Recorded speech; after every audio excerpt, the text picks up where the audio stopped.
are we surprised? I mean, genuinely, are we really surprised that this is how Savannah is acting? It's very obvious that, girl, you need some help. You need to sit on somebody's couch. You have daddy issues, anger issues, mental issues, emotional issues, all of the issues that you need to wipe up with some tissues. Bar. This is just really sad. Like, a part of me is actually genuinely, sad for her, because it's clear that she's dealing with actual pain. But on the other end of it, I'm like, girl, that does not give you the right to be a straight up asshole. And you can see she enjoys being an a-hole to people.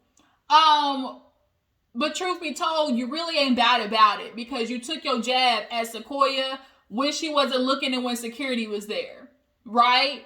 So if it was coming to like one-on-one, squaring up with a bitch one-on-one, we know that you ain't got it in you, and you gonna do it where either security or somebody's in the way, or you got your big bodyguard, Cree, big body gross sister bodyguard, Cree, to come and do your dirty work for you, because clearly that's the example that we saw last week. But let me stop going off, because I didn't get to the part. Y'all, we talking about Grown Up Hip Hop, okay? Grown Up Hip Hop had another episode last night, and it actually was, you could tell, definitely was a filler episode. It was definitely just, scenes of everybody talking about what happened. Not really too much. So let's go ahead and get into it, you guys. If you're new to my channel, hey, how you doing? Hit that subscribe button. Appreciate you for tuning in. You guys, we are almost to 2,500 subscribers. I'm on my way to 3,000, y'all. I'm trying to hit 3,000, and hopefully by the end of next month we will be at 3K. But yeah, y'all keep subscribing, tagging, sharing, all that good stuff. Drop down in the comments, tell you how I feel about the episode. How do you guys feel about Sakoya and Savannah? Do you guys feel like Cree was pushing it last week as far as the colorism goes? And do you guys feel like the OGs need to stop pushing like the young kids to get together? Because just because y'all get along don't mean we gotta get along. Like, do y'all guys agree with them, or do you feel like they should just, cut it? The price is way too high. You need to cut it. Okay, let me stop. All right, you guys, so let's go ahead and get into the episode. So we open up with all of the guys getting together, I guess, for JoJo's birthday, four-wheeling the shebang. I love four-wheeling. Growing up, me and my friends, we used to go four-wheeling. I'm from the country. So we used to four-wheel all damn day in the dirt and stuff. Like, it definitely brought back some memories. But nonetheless, all the guys get done four-wheeling, and guess who we see? We see Boogie. Y'all, Boogie was back. Mr. Boogie Dash, he looked good. He definitely, put on some pounds. I don't know if that's panorama weight, or if that's, he off that stuff weight. Because, you can definitely tell when people get off their stuff, when their body starts looking a little bit more full, their face starts to look a little bit more moisturized. I don't know, Boogie. I hope you're doing better. What's going on with that rehab clinic you said you were opening? Well, I can't remember if, like, he opened it, or the dude that he opened it with turned out to be, like, a scammer-rammer. He turned out to be a scammer. So I don't know how that went, but I want to get more into Boogie. But nonetheless, Twist is there too. All the guys, they even have ODB, Old Dirty Bastard's son. I don't like him, y'all. I'm sorry. He's off in a whole nother universe, and he said it on his season of Growing Up Hip Hop. He believes in spreading his seed, and he's one of them people. Like,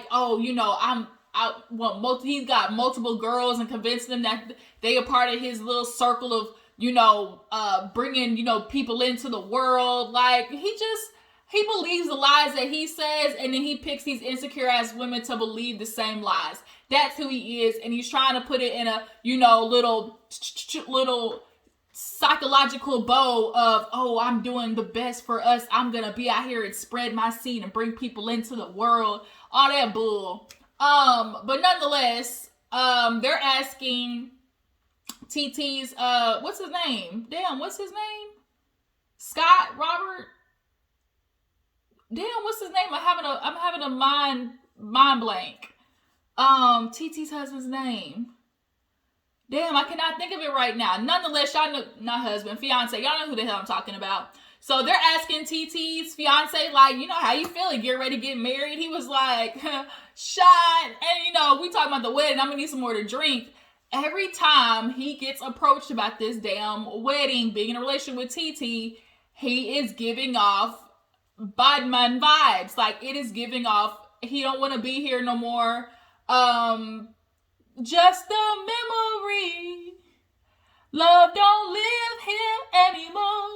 Doom, doom, doom, doom, doom, doom, doom. That's a good song, y'all. Boy, put that on. Drink your song, boy. You be in that bitch crying in the corner, stressed out, in the corner, okay? Just edges all just fucked up. Love don't live here anymore. You know. You be like, right, that's how TT gonna be looking. Because next year, I guarantee they gonna be on a thread. They're gonna be that couple that gets to that first year of marriage and really just screw it all up based on, honestly, miscommunication and lack of trust. Because you can definitely tell that he plays on TT's insecurity as far as trust goes. And after finding out that he was out here in these streets, you know, TT definitely, you can tell, is that girl that goes through the phone, that, you know, might possibly be passive aggressive. They're definitely passive aggressive towards each other. So he asked JoJo and Easy for advice. You know, JoJo, he was like, man, I was with Denise 10 years before we even got married. So, you know, I was already basically doing the damn thing. And that's kind of what he said too. He's like, I mean, married what? Like, we got a kid, we live together, and they've been playing house. This is low-key one of them situations where it's like, why buy the cow when I get the milk for free? Because TT, you really already gave it up. Like, he's not getting anything after, like, the wedding. And so he's like, JoJo was like, yeah, you know, after you get married, you know, it's just a different thing. He was like, it gets harder. He's like, no, I don't want to say it gets harder.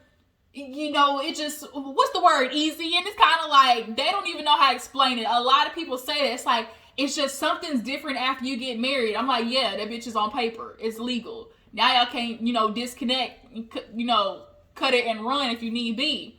I think putting just that legal document on it, maybe just, I don't know, increases the severity of like how much y'all are in it. Easy said he wanted to get married, you know, being with his woman. They had been together for a long time. He wanted his kids to see a marriage and stuff like that. So that's where JoJo and Easy are really live. And they talk more about it later in the episode. But as far as TT, it ain't looking too good for you. I'm just saying. Don't force yourself to have a wedding. Like JoJo said, don't get married if it's some shit you need to figure out. Like, don't do it. And I really feel like that's what TT's doing. She's forcing this wedding because she wants to have a wedding. Like, that's all she can picture is, oh, I need to have a wedding. But, bitch, you're going to waste your money. You're going to waste all your ducats. So, moving on. We see Sakoya talking to her mom, Tiny. I guess she's like an artist, developer / manager or something like that. But they're just in the kitchen cooking. And she's discussing her song. And then they get onto Savannah, of course. Come to find out, Tiny actually is very familiar with Savannah. They communicate on the reg. And she's just kind of upset, like, well, damn, like, you know, we need to figure this out. You know, I see Stevie, you know, at least once a week. And I'm like, why? Why you see Stevie at least once a week, Miss Tiny? I hope it ain't no canoodling. Is there some canoodling going on? Am I the only one who got there first? Like, I'm sorry, when a woman talk about seeing Stevie ain't meet with women typically unless he fucking. So that's why I'm just kind of like, is he your dick appointment once a week? Like, what's going on? Or are you just seeing him because, you know, he in the studio? I don't know. Maybe that's one of them heifers that, you know, Faith had to check Stevie on. But nonetheless, she was like, yeah, we need to figure this out because I'm cool with him. You know, the OGs, we get together. Like, we can't keep having, you know, you fighting. Part of Sakoya's like, yeah, you know, I get it. You know, he part of the fam. Everybody wants to be cool. But that hoe tried me, basically. Like, she really tried me. And she is out of whack. She definitely is out of control. Her cousin Devin, he ended up coming. And, you know, they all in there talking and whatnot. And they're all just talking about, like, how disrespectful she is. And she is very disrespectful. And how is this gonna work? Like, how do you sit down with Savannah? She's telling the mom, like, look, when somebody shows you who they are, believe them. And I'm like, bitch, yes. Savannah's one of them girls, like, when, take her at face value. And she's like, I don't know why you keep trying. You know, she's like, did she even call you? She's like, well, no, but I didn't call her. Why you need to call her? It's Savannah's job. So now they're stuck trying to figure this out with Sakoya and Savannah. It ain't gonna work. So we moved to a scene with ODB, Junior, Old Dirty, I had them damn braids. He just ugly, y'all. Old Dirty Bastard, JoJo and Eazy-E, they kid clothes shopping. They just get on the fact that, you know, having kids in a family. He says, you know, I got 7 kids. His dad has 7 kids. JoJo, he has, 2? I think. And then, Eazy-E, he said he got, 6 or something like that. Nonetheless, these niggas got kids. And they are just basically, JoJo, he's talking about growing up with a bunch of siblings because his dad had a bunch of kids. And he was like, just as a child, how did I have the time to even, you know, be, you know, family with them? He's like, that's why. And then obviously his parents having a divorce, like for him, it's like, I don't want to get a divorce no matter how much me and Tanise, you know, go through it. Like, I'm not, you know, putting my kids through that. And that kind of makes me worry because when people think like that, it's like y'all gonna get stuck in a shitty situation and hating each other unless y'all genuinely do the work. But it's like, don't be trying to give your kids bad lessons of what a relationship is supposed to be. That staying together for the kids is not it. I'm telling you people, it's not it. It's not it. You're effing your kids up more doing that. But nonetheless, Easy, he's like this. He's like, you know, I got married, you know, my dad, you know, he said Easy, I think he had 11 plus kids. So he's like watching that. He was like, I definitely didn't want that. Go out there and create a bunch of fatherless homes. I said, yes, on the money. Because that's what y'all black men out here doing, creating fatherless homes. And I'm glad he actually noted that and was actually able to admit that that's what his dad was out there doing. Just dropping off his seed and bye. And I come and see you when I'm done off tour, however long that is. And we got situations like Tyran and Savannah who don't see their parents. So speaking of, move to that scene, we got Tyran talking to Pepa about the whole situation with Tee Tee. You can tell Pepa is definitely, you know, a little sad about it. You know, she's asking questions about the wedding and she's kind of like, oh yeah, you know, that's cute. And Tyran's like, you know, are you trying to talk to her? She was just like, I mean, you know, it's up to Tee Tee. You know, I've done my part. And it's like, have you really, Pepa? I mean, because let's be real. Let's really, really be real. If we kind of level on who really fit this relationship more in regards to Tee Tee and Salt Pepa, I mean, with Pepa, Egypt, and Sam, last season y'all were foul. Because you brought your ducket head ass sister on here to talk mess about Tee Tee. You flew her right back to whatever, New York. And then here it is. You got Egypt the whole season talking about how, oh, you know, Sean cheated on her. Oh, you know, Sean was out here in these streets just going around spreading shit about Tee Tee. And then when y'all finally had the chance to talk, you didn't even apologize at all. You basically got on Tee Tee like, you had the whole world hating me. How could you do that? No, she did it. She did it. Yeah, she said some things about Sam that she could apologize for. Okay, putting out there about his money and him not paying child support. Okay, she can apologize for that. But what you did was on a whole nother level, especially knowing they have kids or they have a child together and they're living together and get ready to be married. Egypt, you were out of line and you didn't want to apologize because you felt like, oh, she turned the whole world against you. But I'm sorry, Egypt. We were already against you watching the TV show our damn selves. We were watching it. So we were able to form our own opinion about how this relationship with you and Sam is out of whack. Like, Egypt, take a step out of yourself for a second and just look at the relationship that you and Sam have.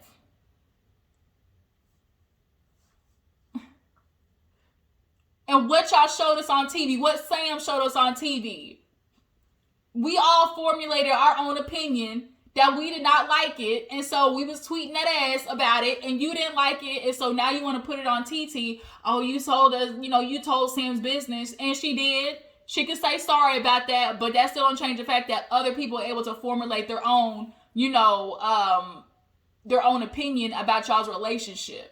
But Pepa, you was foul too. You helped facilitate that. So they for sure have, more blame in that relationship and needing to take more initiative.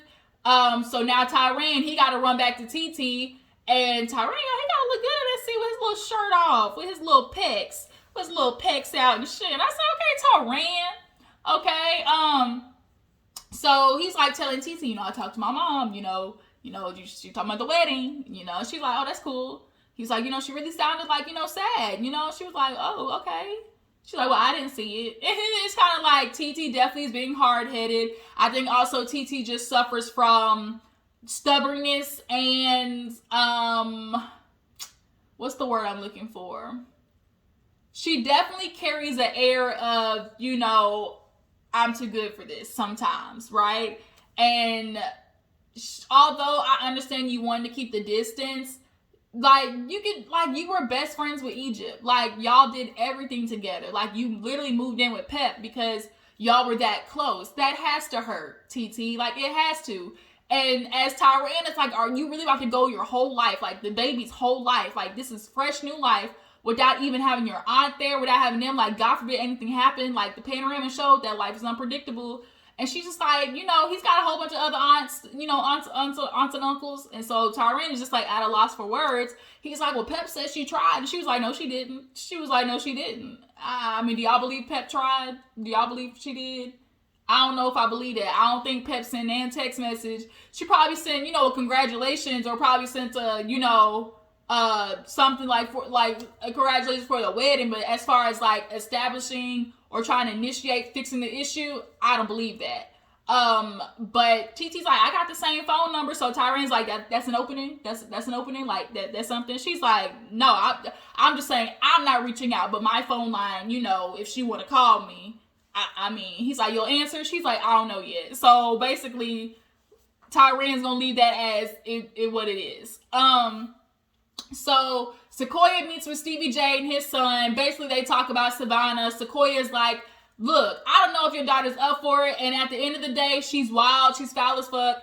And she clearly don't got no respect for nobody. And I'm not going to put up with that. So Stevie J knows how his daughter is, and he needs to go talk to her. Stevie J's son looked just like him. Just, he going to be out here just getting infected, all types of, sexually transmitted diseases. He just looked like that type.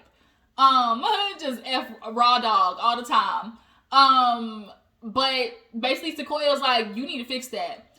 So she actually goes to the studio with Eazy-E, and Lazy Bone. Lazy Bone, I know he was cute. Like, he's definitely cute. Like, he's a cutie. I just like his accent too, real West Coast, But Eazy comes in, and he's talking about, like, he's just a little bit just kind of stressed and overwhelmed because the sister, now, I don't know if y'all remember, but on WeTV, on WeTV, there was that series one time where the sister was, like, going around and talking about, oh, it's a conspiracy of, like, my dad and everything like that. It definitely was a money grab. Because how many times are you going to play this story? We've heard this story I don't know how many times. But she's like the sister, I think her name is Evie or something like that. But, like he said, he was like, she's my sister and I love her, but it's kind of like, just time to like let my dad rest. Like, Eazy was out here fucking bitches. Like, maybe that's what it was. Like, he was on tour with NWA, had over 11 plus kids. Clearly, he was out here raw dogging hoes. So, like, I agree with E. Let it go. But it definitely was a money grab. You could tell. But they're in there listening to Sakoya's song. And it's L.A. I'm a L.A. something. I mean, it was a little yang. So, it's what it was. So, we see... did I miss anything? I don't think I did. Yeah, no. So after that scene, we finally get to the end where Stevie J goes to talk to Savannah, and she's not here for it. He's checking in. Savannah, what's going on? What do you mean? And immediately, I can tell what's going on with Savannah. She's like, I haven't even seen my dad in 3-4 months, so, my relationship with him is, it is what it is. And so, first of all, Stevie, you ain't seen your child in 4 or 5 months. So we already know what's going on, because Mimi has already talked about how you don't even go down to see your daughter. You know, you always talk about, I promise I'm going to do better, but, you know, the actions ain't following through. So you have all these kids that are doing a piss poor job of making your rounds to see them. You ain't seen your daughter in 3, 4 months. Granted, she's an adult. Like, y'all aren't clearly having a lot of communication. You ain't going to see Mimi. You know, your daughter with her. Like, you fucking up, Stevie. And so now Savannah's walking around here with an attitude and a chip on her shoulder, talking shit to everybody, including you, because you can see in the scene she lacks respect for him. He's my Savannah, what's going on? What's going on with you? Like, you know, he's like, I see you, you putting hands on people. I'm not putting hands on nobody, just straight up lying. We got the proof. She's changing. He's like, look, Tiny even want to talk to you. You love Tiny. She thinks highly of you. Like, why don't you just sit down? It's all love.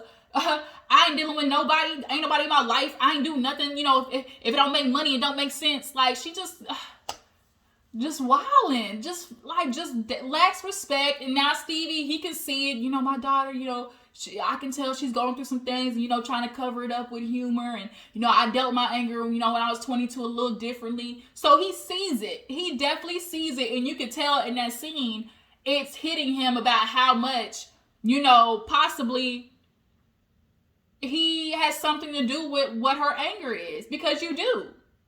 You do. In the scene, Savannah's constantly talking about how, I ain't been around my dad. He wants to go over there. He's dealing with his wife. So, I'm going to keep over here. I'm going to keep moving over here with me. Like, clearly that's an issue for her. Go sit down on the couch with your daughter immediately. Because now she's taking the shit on everybody else. And if I'm Sakoya and that bitch do it again, look, square up. Because I ain't doing this with you every time you see me. So then she's like, do you think I give a flying fuck about anybody, and especially if it ain't got nothing to do with me? And Stevie's like, but, you can't be putting hands on people. Man, shut up before I punch you like I punched her. Wait a minute, Savannah, I thought you said you didn't put hands on her.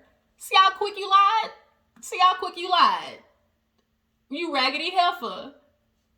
And so now Stevie's looking like, I guess it's going to be a cold day in hell before Savannah apologizes. And it is.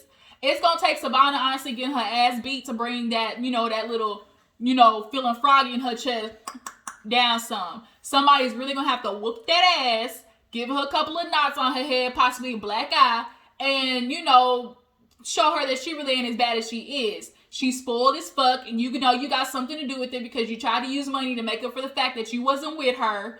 And she's over there talking about, shout out to single moms, So clearly, that's a thing for her, Stevie. You watch this episode back, you might want to reach out to your daughter and text her, I love you, because clearly she don't love herself for her to be going out there acting like this.